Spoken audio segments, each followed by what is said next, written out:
Hi friends, நம்ம இப்போ என்ன பார்க்க போகிறோம்னா fish Friday.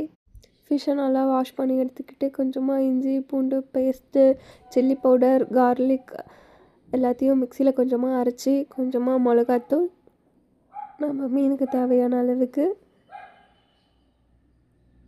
Next red chilli powder, தனியாத்தூள் 2 ஸ்பூன், லெமன் ஸ்க்வீஸ் பண்ணிவிட்டு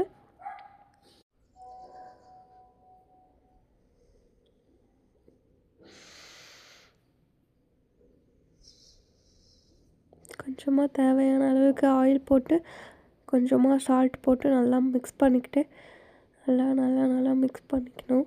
நமக்கு தேவையான அளவுக்கு ரைஸ் ஃப்ளார் போட்டால் தான் நல்லா ஃபிக்ஸ்டாக இருக்கும். அப்புறமா எல்லாத்தையும் நல்லா மிக்ஸ் பண்ணி டீப் ஃப்ரை எடுத்து நம்ம சாப்பிட்டா சூப்பரான சுவையான ஃபிஷ் ஃப்ரை ரெடி ஆகிடும்.